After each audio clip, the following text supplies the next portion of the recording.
to work out now is 2 thumbs.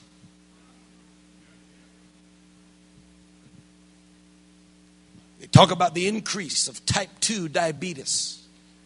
This is not the diabetes that you're born with. This is that which comes because of bad habits, slothfulness, not exercising, or eating the wrong food. And so they keep warning us, you better do something, America. You better do something. And I'm thinking, hey, forget about Osama bin Laden. Just keep them eating and this country will destroy itself.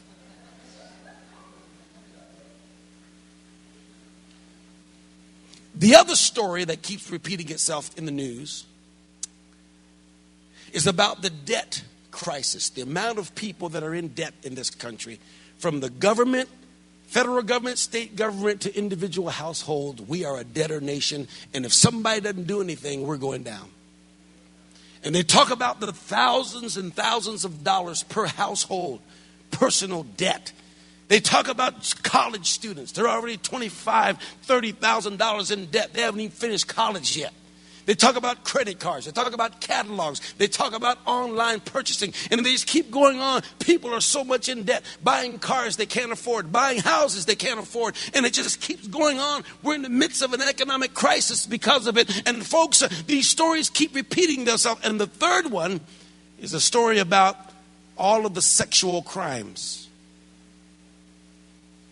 It's so sad when you wake up to your newspaper, or if you get your news online like I do most of the time, and there's another story of a young girl who's disappeared, gone missing.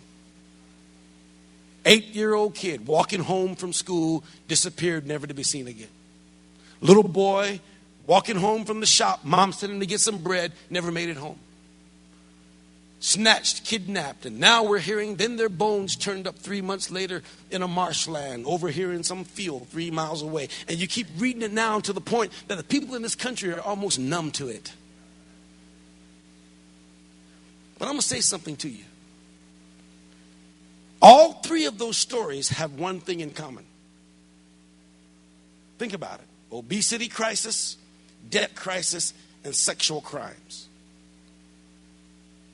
There is one common denominator, and you know what that is? People who can't say no to desires. That's our scripture right there. They fell a lusting. They gave in to intense cravings. All 3 of those stories are being painted on American newspapers, television screens, and internet screens every single day. Can't say no to another bag of chips or French fries, and so we have an obesity crisis. Can't say no to 3 or 4 extra portions at dinner time. We got an obesity crisis. Can't say no to purchasing things you don't have money for. We have a debt crisis. Can't say no to having that home. You know you can't afford it, so now we have a debt crisis. Can't say no to sexual passions. So much pornography that you can't even look at a school child in a decent way. Got these passions that are out of control. Or one woman just walking home from downtown in a car parking garage. All of a sudden she's snatched and raped. Because somebody been hanging around on internet porn sites that get so inflamed that they can't even see a lady leaving work without saying good morning, good evening. You know, can I open the door for you? No, they got to jack her up, throw her down, and rape her. That's America today, folks. And you don't want to say amen, I'll say amen myself.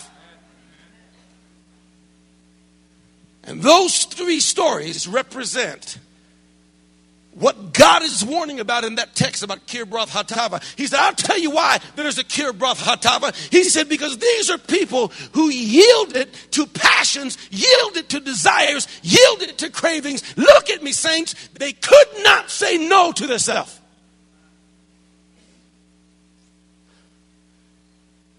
Which makes these graves so significant.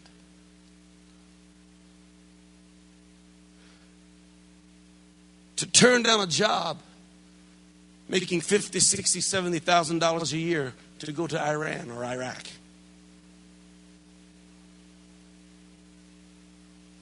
To say, Dad, I know you want me to take over your business, but our nation calls, and so I'm going to have to go to Afghanistan.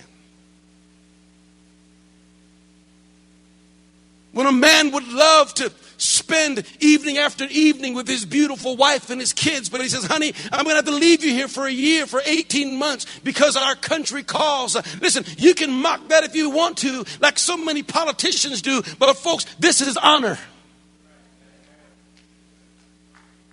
Because go ahead, you can give God praise. I said, that's honor.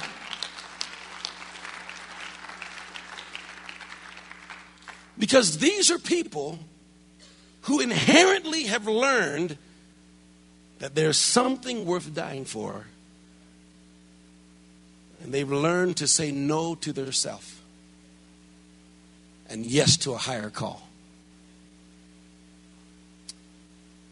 Now, saints, before I have to finish what I'm saying, I want to make a very, very powerful point. Every year, when I go home, I was telling my wife this the other day. One of the things that I always do is I go to the place where my father is buried. My father died when I was just a young teenager. So he's been dead well over almost 30 years now. Probably, well over 30 years. But I remember the years that I did have with him as a young teenage boy, and his example, his Christianity, and how my dad worked so hard. Some of you may have heard me tell the story of how my dad immigrated to America from Jamaica so that he could make life better for himself, got out of that shipment of bananas and ran for his life up the coast of the United States, worked on farms and did everything, saved his money until he was given a little plot of land to build a house. Married our mom, and all of us kids were born just outside of Washington, D.C. And my dad is still my hero. And it's so sad that people can't think that way about their father, but I'm thanking God that I can have those memories. He told us about Jesus. He told us how to treat women and how he would treat my mom, and he spoke about saving and talked about giving, talked about God and praying. And even though we weren't even Christians back then, I was too young to even appreciate it. But I say the day I walked into the Tucson church over there on Veterans Boulevard and bowed my knee to Jesus, I know it was because of my father's prayers and the things that he had put into my mind. So every time I go back home, I'll go to his grave. Like I say, it's a 30-year-old grave now. And the tombstone is not one of the upright ones like this. It's a flat stone. And so the grass kind of grows over it, you know. And so I go there and I'll clip the grass. And so brush off all the dirt from his name, you know, and just kind of blow it off and clean it up real nice. And I don't always go with a rose or anything. I'm not, you know, that. So, there'll be a little daffodil growing, and I'll just pick it and put it on there. I'll stand over my dad's grave, and I'll just say, Dad, thank you. Now, I know he can't hear me. He's with Jesus. I know, but it makes me feel good. So, thank you for all the things I've learned from you. And I clean up that tombstone. And my other brothers and sisters, they'll kind of make it there once every 3 or 4 years. But every time I go, I'll find it and I'll clean it up. And just to say, you know what? I want to remember my dad's grave. It's a grave of honor. And the reason I'm telling you this is because my brother-in-law died from HIV. He cheated on my sister, committed adultery. And while he committed that act of adultery, he was infected with the HIV virus, and it eventually took his life. He's dead now. I always knew him as a very good man. Loved my sister, raised the kids well. He went out and did this and cheated, and as he was dying, no one really knew what was happening to him, and eventually it came out that he had AIDS. It was near his birthday.